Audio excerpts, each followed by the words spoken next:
हाय ladies, अस्सलाम वालेकुम। तो स्टार्ट करेंगे अपना रिव्यू रिएक्शन वीडियो। बात करेंगे यहाँ पर रजब के जो फ्रेंड हैं जहांगीर, उनकी कुछ क्लिप्स मैंने देखी है जहाँ पर वो ईमान के लिए, जो कि स्टिल अभी तक ना रजब के निकाह में तो है, एक डिवोर्स हुई है, एक तलाक हुई है, अभी दो का हक जो है वो रिजर्व्ड है। अभी कम्प्लीटली जो है ऑफिशियली और शरई तौर पर रजब और ईमान का जो डिवोर्स है वो नहीं हुआ है, अभी वो रजब की वाइफ है।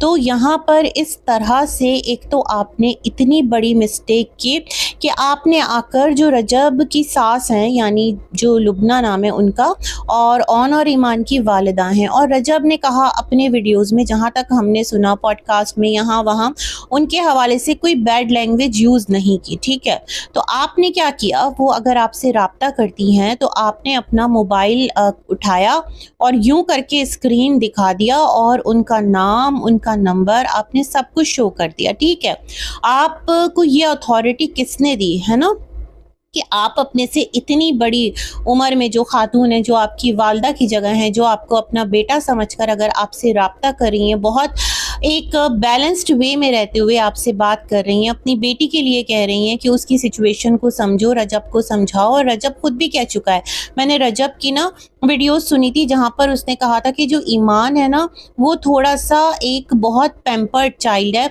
और जो उसके घर का माहौल है वो इतना शोर शराबे उछल पांद वाला नहीं है। यहाँ हमारे घर के बाहर ना एक भीड़ लगी रहती है, फैंस का रश लगा रहता है, घर में बहुत ज़्यादा हल्ला गुल्ला रहता है, तो दैट्स द रीज़न वो परेशान हो जाती है इस वजह से, और फिर वो अपने घर चली जाती है, क्योंकि वो इन तमाम तर चीज़ों की आदी नहीं है, लाउड बातचीत करने की आदी नहीं है ना। ये तमाम तर बातें तो रजब ने खुद भी कही हुई हैं। तो अगर उनकी वालदा ने आपसे ये बातें कर दी तो आपको किसने ये राइट दिया कि आप आकर रजब की ज़िंदगी में इतना इंटरफेयर करें, इतना इंटरफेयर करें कि आप आकर उसकी वाइफ और उसकी सास के बारे में यहाँ पर इस तरह से चीज़ें जो है ना वो शेयर करें। ना सिर्फ शेयर करें, आपने ईमान के लिए क्या वर्ड यूज़ कर दिया, आपने उसको कहा कि किस तरह की वो औरत है कि उसने आपका जो भी आईडी है, एड्रेस है, वो सब कुछ शो कर दिया। ठीक है, गलत किया, नहीं करना चाहिए था उसको, वो तमाम तर डिटेल्स को हाइड कर देना चाहिए था। जो उसने लीगल नोटिस भेजा है, लीगल नोटिस नहीं बल्कि पहली तलाक भेजी है रजब ने, तो वो उसने अपनी ऑडियंस के साथ शेयर कर दी, दुनिया के साथ शेयर कर दी। भाई उसका भी तो साइड आना चाहिए ना। ये बात तो मंजर आम पर आना ही थी। ये कोई मख्फी चीज़ थी, कोई खुफिया काम था, कोई खुफिया मिशन था कि जिसको अगर वो सामने ना लाती तो बहुत बड़ी कोई कामयाबी हासिल हो जाती, और अगर वो सामने ले आई है तो कोई बहुत बड़ा तूफ़ान बपा हो गया। खैर, तो अगर उसने कम अक्ली का मुजाहरा किया तो अक्लमंद तो आप भी नहीं निकले। मुझे ऐसा लग रहा है अब इस नोट पर आकर कि आप रजब के फ्रेंड हैं और आप उस डिवोर्स के गवाह भी हैं, पहली तलाक के। तो जब आप उसकी मनकूहा के लिए, जो अभी तक उसकी बीवी है, ये लफ्ज़ यूज़ कर सकते हैं, तो सोचे ना फिर रजब के घर में उसके साथ क्या क्या नहीं होता होगा। अगर सोचा जाए तो क्या रजब ने आपको शटअप कॉल नहीं दिया? क्या रजब के कानों में ये आवाज़ नहीं गई कि उसका दोस्त उसकी वाइफ के बारे में कैसी बातें कर रहा है? वैसे तो रजब आकर कहता है कि मेरे घर वालों को आप लोग कोई भी बुरे नामों से नहीं पुकारिएगा, उनके बारे में कोई भी बैड लैंग्वेज मत यूज़ कीजिएगा, बिल्कुल नहीं करनी चाहिए। और उसने ये भी कहा जो भी हेट देना है, जो भी करना है, तो रजब यूट्यूबर है, इन्फ्लुएंसर है, उस पर बात करो। ठीक है, चलो। लेकिन अभी ईमान भी तो आपके निकाह में है ना। आप उसके लिए जब अभी से इतने ज़्यादा केयरलेस हैं, आपको परवाह ही नहीं है कि आपके दोस्त अहबाब इर्द गिर्द के लोग उसके बारे में क्या बात करते हैं, तो इस बात की क्या गारंटी है कि अगर सारे लोग पुश करके उसका एक होता है ना, उसको कह रहे हैं जाओ माफ़ी मांग लो, बच्चा लेकर चली जाओ, तो उसके घर में एंटर हो जाओ, वो तुम्हें निकालेगा नहीं, वो आ जाती है, तो फिर आप लोग उसके साथ क्या सलूक करेंगे? कोई गारंटी, कोई एग्रीमेंट बना कर दीजिए ना फिर, जहाँ पर उस लेडी का अपना फ्यूचर, उसकी ज़ात, उसकी लाइफ सिक्योर हो, और उसकी कॉपी ना सिर्फ कोर्ट में सबमिट हो बल्कि एक होता है ना उस पर कोई एक लीगल उस पेपर की हैसियत हो, है ना। तो मैं समझती हूँ कि फिर जो ये शादी है ना, अगर ये बचती है तो उसका एक एस्पेक्ट ये है कि ईमान के जो बड़े हैं वो कोई इस तरह की श्योरिटी अपनी बच्ची के लिए लें, अपनी बेटी के लिए लें, क्योंकि जिस तरह की सिचुएशन अभी बन रही है, जो सिलसिला बन रहा है वो बड़ा हॉरिबल है। एक दोस्त उठकर कैसे अपने दोस्त की बीवी को यूं पूरे प्लेटफॉर्म पे बैठकर चे कह रहा है ना, तो शेम ऑन यू। अच्छा, इसके बाद यहाँ पर मैं बात करना चाहती हूँ, ऑन का मैं एक कमेंट देख रही थी, सर्कुलेट कर रहा है यूट्यूब पर, तो मेरी नज़रों से भी गुजरा।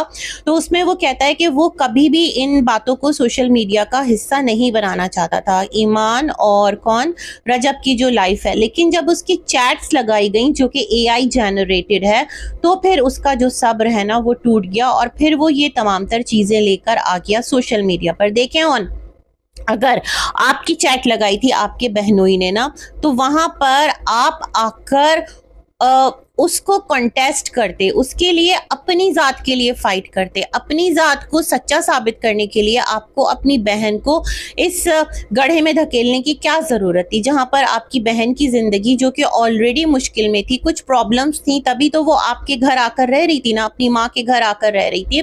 तो आपको जब अंदाज़ा था तो आपने अपनी बहन का नहीं सोचा, आपने सिर्फ अपनी चैट्स का सोचा कि आपकी जो चैट्स हैं वो बना दी गई और वो AI जनरेटेड है, वो टेम्पर्ड है। अभी ना वो रियल साबित हुई है ना वो टेम्पर्ड साबित हुई है। अभी तो अगर आप उसको लेकर आगे जाते हैं तो पता चलेगा कि वाकईतन वो एडिटेड है, फैब्रिकेटेड है या फिर वो रियल है ना।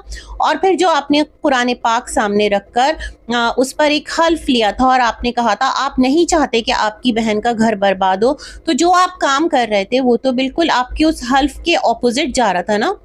आप खुद को सिक्योर कर रहे थे, आप खुद को स्ट्रॉन्ग कर रहे थे, आप खुद की पर्सनालिटी, खुद की ज़ात को क्लियर कर रहे थे। और आपकी बहन का घर, आपने उस घर के बारे में नहीं सोचा।